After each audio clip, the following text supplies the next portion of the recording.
What's up guys, this is Tony. I'm an inshore fishing coach with Salt Strong, and I wanted to show an underwater comparison using a speed clip versus a loop knot with soft plastic lures. Popular question we get. A lot of people use speed clips with hard baits, which is great for easily swapping them out without having to switch out knots or have to retie or anything like that.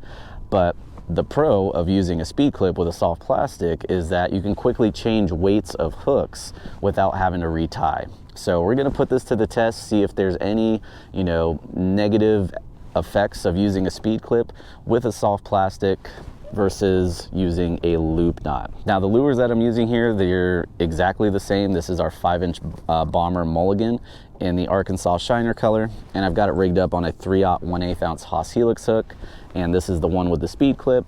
And then, like I said, same exact setup, except this one is on a loop knot. And then the rod that I'm using for both of these is going to be our slot machine, 7'6" slot machine. This is the medium power fast action, and I've got a 2500 Otis spinning reel on there, 10-pound braid, Daiwa J-Braid, and then 20-pound monofilament Ande monofilament leader. So we're using the same rod, that way we get the same response out of the lure. The only difference is we got a loop knot versus a speed clip. So let's go ahead and get underwater and see how this looks. So first up, we have a straight retrieve using a loop knot, and as you can see, that lure seems to stay pretty level as far as the angle of the lure, and it seems to be riding up pretty high with the hook that I'm using. And you'll see when we switch over to the speed clip, that lure seems to be down a little bit further on the bottom. I'm doing the same speed of a retrieve, and it's at a little bit more of an angle because it's deeper down. And here we have the loop knot, and we're bouncing along the bottom. As you can see, standard type of retrieve, just jigging that lure along the bottom. Nothing out of the ordinary when using the loop knot. The loop knot sort of the control in this test. And when we switch over to the speed clip, doing the same retrieve, to me it looks like the lure stays closer to the bottom. It's not popping up as high off the bottom, and it's falling down a little bit faster because of the extra weight from the speed clip. But again, very subtle difference. Doesn't really make too much of a difference between the speed clip and the loop knot. And the last retrieve I'm doing here is sort of a suspended bounce with the loop knot first.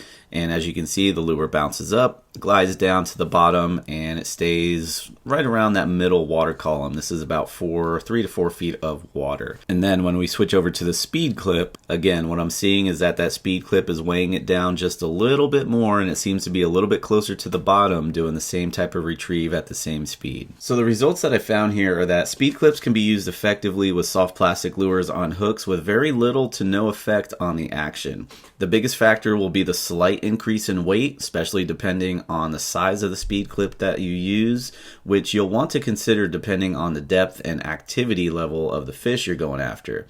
If you're having trouble finding these fish in your area, we're here to help, as we are the largest and fastest growing online inshore fishing club in the nation, and we also help you save on all tackle that you need to catch those fish, including everything shown in this video. So if you're interested in that, head over to saltstrong.com and we'll see you there. Until then, if you have any questions or comments, be sure to drop them down below, and don't forget to like and subscribe.